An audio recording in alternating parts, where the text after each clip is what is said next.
the Israelites, I'm sorry, not Egyptians, the Israelites walikuwa wamezoea the maisha ya slavery wakati walikuwa Egypt.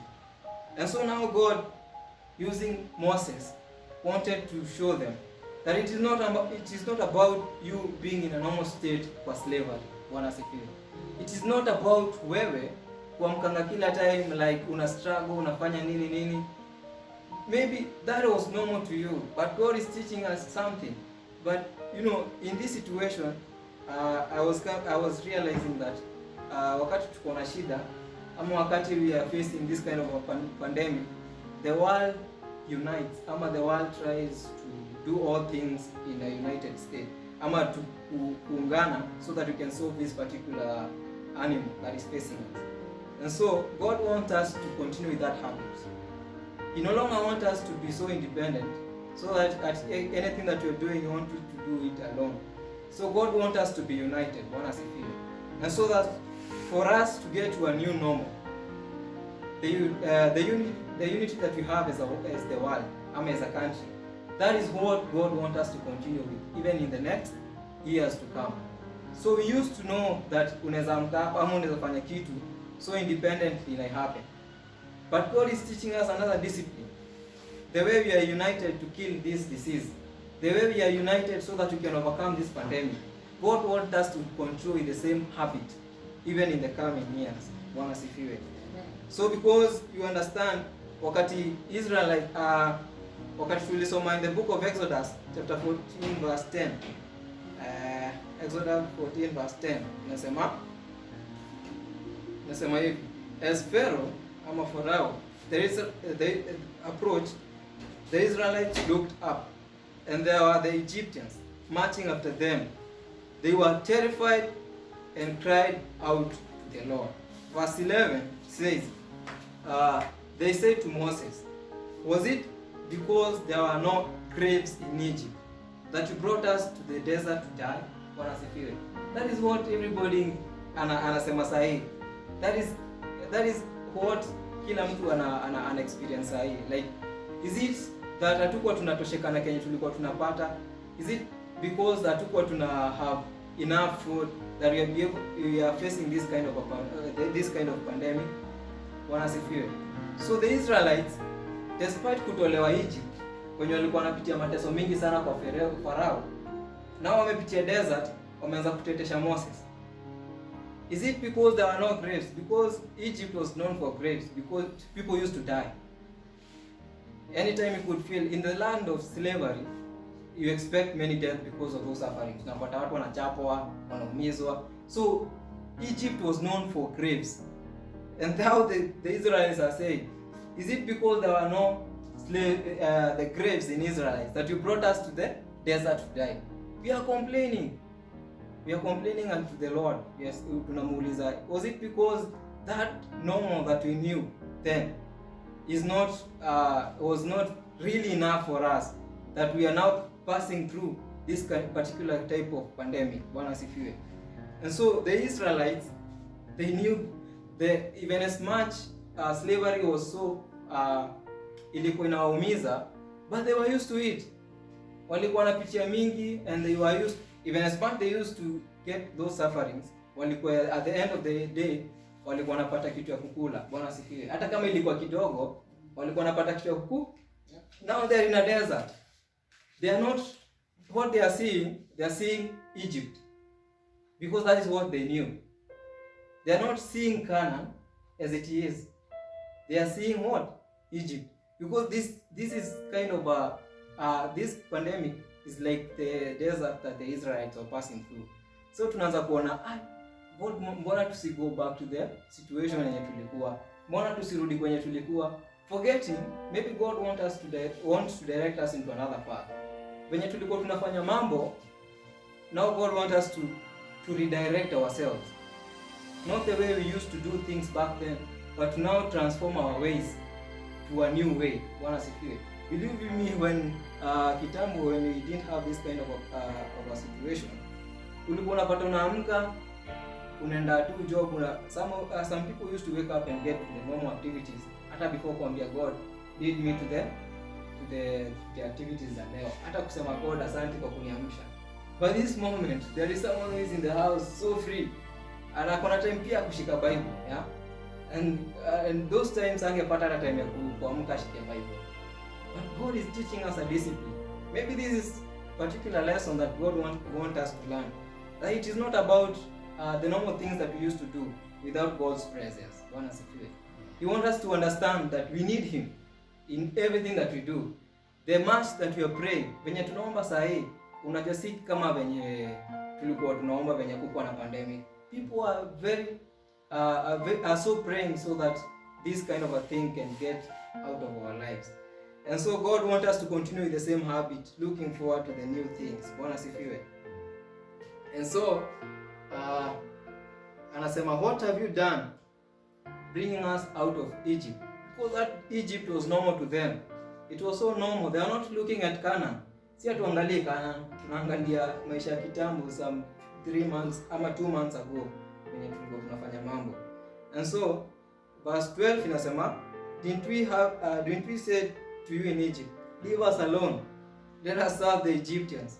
It would have been better for us to serve the Egyptians than to die in the desert. People, sahi afadhali ungekufa ukifanya majob so that you can get something little to eat, that to be in a situation kama hii yenye hata huwezi enda freely huko nje ujitafutie kitu kukula.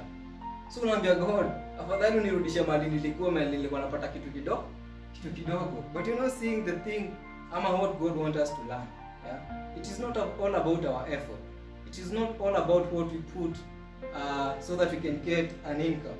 It is about acknowledging that God is the one who provides. Bwana sifiwe. And so God wants us to look forward to a new normal. Let us forget about getting back to normal. Because God, even if you don't get back to normal, God will still remain to be God. So let us not forget that He is the one who is still in control up to now. Yeah. So if you are losing hope and saying that this thing is coming to finish us, this pandemic is purpose to end the humanity, there is still hope for tomorrow. And so that verse 13, Moses answers to the people, do not be afraid. Stand firm and you see the deliverance the Lord will bring to you today. The Egyptians you see today, you will never see them again. Bwana sifiwe. This is just an encouragement to you. Yeah. Even as much you're passing through this kind of a pandemic, there is that hope that Moses answered to the people through the message that was inspired to him by God. That these Egyptians, this kind of suffering that you're facing through, you will no longer see it in the times to come. Maybe this is the end of this kind of diseases. We never know. Maybe in the times to come you'll never experience a disease and in come to such a huge number of people. Maybe this is the end of it, but you never know. But for us, we want to get back. God wants us to focus forward and learn about this thing. These quotes about faith looks forward. Faith does not look backward. Faith looks forward. For you to have faith as a Christian, faith looks forward. Ayangaziangi mambo inakama. So for you to have that staunch faith, you have to focus on the things, even the things that you don't know that they will happen. You have to believe in something that you don't know it will happen. That is called faith. You believe in something that hata wewe mwenyewe hujui kama ita happen, but you know it will happen. It will happen. That is faith. As a Christian, you should have that kind of faith. And I want us to get to the second reading, the book of Romans 12. And Romans 12, verse 1 to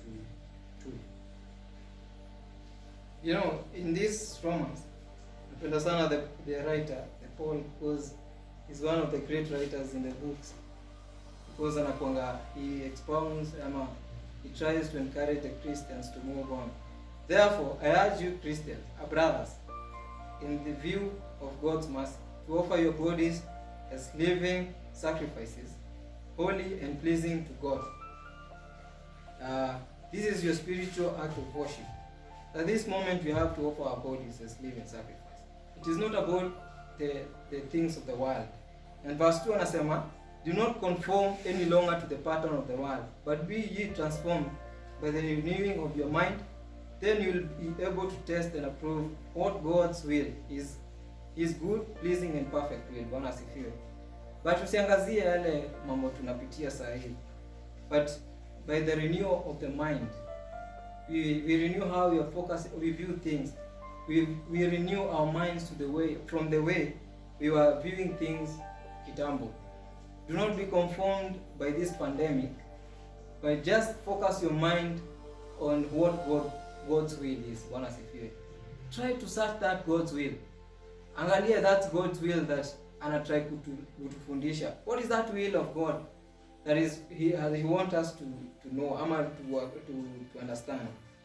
Do not be conformed by the patterns of everything that is happening right now, because the world is in a shock. The great countries that we know, the United States, they are trying the best, and even in India, they are trying the best so that they can try find a vaccine. But it is in vain for them. But we believe that God is going to do something upon this situation. And so,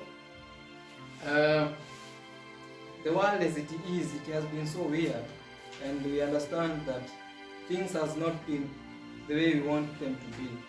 The world imekuwa so weird, such that kenye as in mambo zina happen saa hii si zenye wewe unazotaka si happen. But the writer Paul is telling us, forget about that. Do not be transformed, ama be conformed by the pattern of the world. Because if, for instance, that's why that makes you that makes the pattern of this world. But what is the will of God? Yeah. What are we understanding? What is that thing that God wants us to learn as it is? So in verse 2, when Paul anasema, because I want us to sikuwa nataka kwenda sana, but that was the message that I wanted to deliver. But do not be conformed by the pattern of this world, but be transformed by the renewal of the mind, and approve what God's will is good, pleasing, and perfect will. With that those short remarks, I understand that we are not going to focus on the normal that we used to know, ama vitu zenye tulikuwa tumesema hizo ni normal. Kuamka asubuhi, not getting enough sleep, spending a lot of money. Bwana sifiwe. Because God is also teaching us that we need to be budget friendly. The way we used to spend money then is teaching us that you can survive with this little. Bwana sifiwe. It is not about that you have to spend a lot of money for you to survive, because you're surviving up now. People are getting the little they can. Unapata mtu sasa anasema naweza pata tu kaunga ka ugali na kasukuma nipike tu nishibe. So that means it is not about the much that you have, but appreciating the little that you get. Bwana sifiwe. So because there are many people who are facing things right now, those people who are out there, kenye wanasema tu ni kupata tu hata kama ni kakeki weke kwa mdomo.